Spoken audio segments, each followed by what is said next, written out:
खोजना होगा।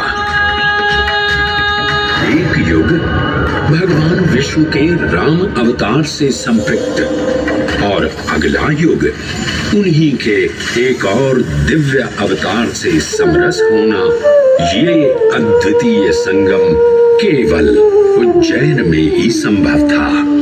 परंतु एक क्षण ठहरिए और ध्यान से सुनिए। ये हैं महाकाल के 1008 दिव्य नाम। हाँ, मैंने काल चक्र को परिवर्तित कर दिया है और अब द्वापर युग का शुभारंभ हो चुका है। विस्मय पूर्ण हो जाएंगे ये जानकर कि महाकाल के इन नामों को स्वयं भगवान श्री कृष्ण ने रचकर पिरोया था। महाकाल सहस्र नामावली की ये अद्भुत रचना उस समय की है जब योगेश्वर कृष्ण, उनके मित्र सुदामा और शेषावतार बलराम ने अवंती नगरी में स्थित सांदीपनी ऋषि के आश्रम में वेदांत दर्शन और शस्त्र विद्या की शिक्षा ग्रहण की थी। कहते हैं कि भगवान श्री कृष्ण को अवंती ने ऐसा मंत्र मुग्ध कर दिया कि यहाँ 64 दिनों तक रुककर उन्होंने 64 विद्याएं और 14 कलाओं का ज्ञान लिया।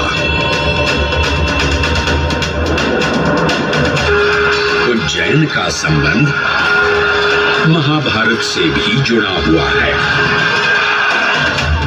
इस महान महाकाव्य के वन पर्व में उल्लेख किया गया है कि महाकालेश्वर मंदिर में स्थित कोटि तीर्थ जल का स्पर्श मात्र करने से अश्वमेध यज्ञ के समान फल प्राप्त होता था। और फिर परिवर्तन की इस अनवरत धारा ने एक नई कहानी लिखी। उज्जैन में उदय हुआ मौर्य वंश का। सम्राट बिंदुसार ने अपने पुत्र अशोक को उज्जैन का राज्यपाल बनाया और समय के साथ अशोक के शासनकाल में धम्म का विस्तार हुआ। मौर्य वंश के पश्चात विभिन्न राजवंशों, सम्राटों और नरेशों ने उज्जैन की सेवा की। उनमें से प्रमुख मालवागण और फिर गुप्त वंश ने यहाँ राज कर इसके वैभव में वृद्धि की। उज्जैन ने अपने भव्य तेज से जहां महात्माओं और शासकों को आकर्षित किया, वहीं इस नगर पर आतताइयों की दृष्टि भी पड़ी।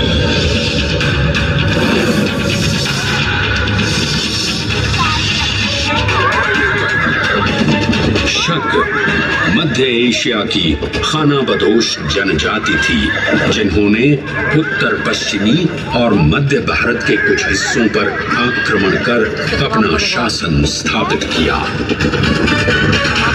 ईसा पूर्व प्रथम शताब्दी में जब भारत शकों के अत्याचार से त्रस्त था, तब उन शकों ने उज्जैन पर भी कब्जा कर लिया और फिर उज्जैन में उदय हुआ एक तेजस्वी योद्धा, महाराज विक्रमादित्य का। एक तरफ शकों का बल तो दूसरी तरफ विक्रमादित्य का अद्वितीय पराक्रम। विक्रमादित्य की तलवार महादेव के तीसरे नेत्र सी चमकी। प्रचंड युद्ध हुआ। महाकाल की कृपा से शूरवीरों ने शकों को परास्त किया और उज्जैन में गणतांत्रिक शासन स्थापित किया।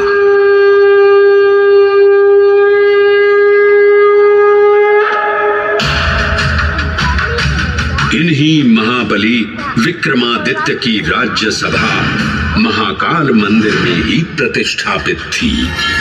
आज भी इस मंदिर की घंटियों में विक्रमादित्य की वीरता और शौर्य की प्रतिध्वनि गुंजायमान होती है। राजा विक्रमादित्य और शकों के मध्य हुए युद्ध ने उज्जैन को कालचक्र से अभिन्न रूप से जोड़ दिया, क्योंकि जिस दिन उनको विजय प्राप्त हुई उस गौरवशाली उपलब्धि के सम्मान में एक नवीन पंचांग का शुभारंभ किया गया, विक्रम संवत पंचांग। आज भी कई हिंदू पर्व और धार्मिक अनुष्ठान विक्रम संवत पर आधारित हैं।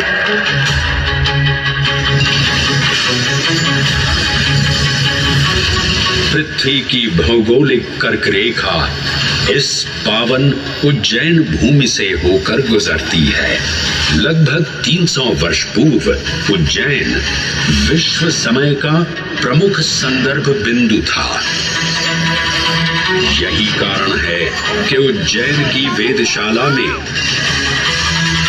वराहमिहिर, आदित्यदास, ब्रह्मगुप्त, आर्यभट्ट और भास्कराचार्य जैसे महान विद्वान अनुसंधान और अध्ययन में तल्लीन रहते थे। खगोल शास्त्र का केंद्र, महाकालेश्वर का आवास, जगत गुरु कृष्ण की नगरी, विक्रमादित्य का राज। जयति जय उज्जैनी, वैभवशालिनी नगरी उज्जैन।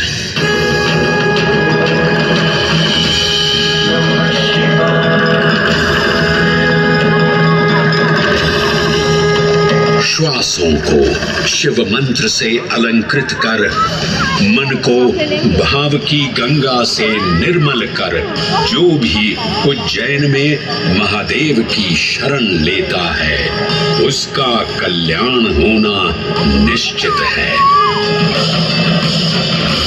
आज सुनी सबने गाथा महाकाल की, दर्शन जिनके दुर्लभ हैं, नमन करे जिन्हें काल भी, चरण में जिनके है बसा ये समस्त संसार।